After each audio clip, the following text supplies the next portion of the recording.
हर हर महादेव। जय शिव शंकर। साथियों, आज मैं आप लोगों को भगवान शंकर और माता पार्वती के हरिद्वार पधारने की कथा मैं सुनाता हूँ।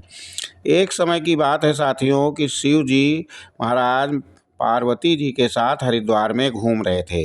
पार्वती जी ने देखा कि सहस्त्रों मनुष्य गंगा में स्नान करके यानी नहा नहा करके हर हर गंगे कहते चले जा रहे हैं, परंतु प्रायः सभी दुखी और पाप परायण हैं। तब पार्वती जी ने बड़े आश्चर्य से शिव जी से पूछा कि प्रभु, गंगा में इतनी बार स्नान करने पर भी इनके पाप और दुखों का नाश क्यों नहीं हुआ है?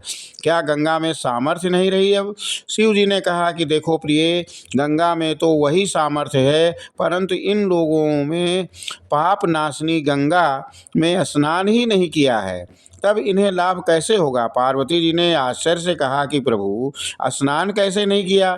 सभी तो नहा नहा करके आ रहे हैं, अभी तक इनके शरीर भी नहीं सूखे हैं। शिव जी ने कहा, ये केवल जल में डुबकी लगा कर आए हैं, तुम्हें कल इसका रहस्य मैं समझाऊंगा। दूसरे दिन क्या हुआ साथियों कि दूसरे दिन बड़े जोर की बरसात होने लगी, गलियां कीचड़ से भर गईं। एक चौड़े रास्ते में एक गहरा गड्ढा था, चारों ओर लपटीला कीचड़ भरा था।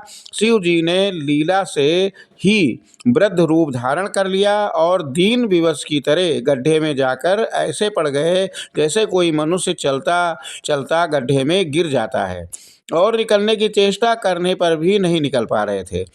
पार्वती जी ने उन्हें ये समझकर पार्वती जी को उन्होंने ये समझ करके गड्ढे के पास बैठा दिया कि देखो, तुम लोगों को सुनाकर यूं पुकारना, सुनना और सुनाना, यूं पुकारना कि मेरे व्रतपति अकस्मात गड्ढे में गिर पड़े हैं, कोई पुण्यात्मा इन्हें निकालकर इनके प्राण बचा सकता है और मुझे असहाय को सहायता करे। शिव जी ने ये समझा दिया कि जब कोई गड्ढे से मुझे निकालने को तैयार हो, तब इतना केवल तुम कह देना कि भाई, मेरे पति सर्वथा निष्पाप हैं, इन्हें वही छुए जो इन्हें निष्पाप हो। यदि आप निष्पाप हैं तो इनके हाथ लगाइए, नहीं तो हाथ लगते ही आप भस्म हो जाएंगे।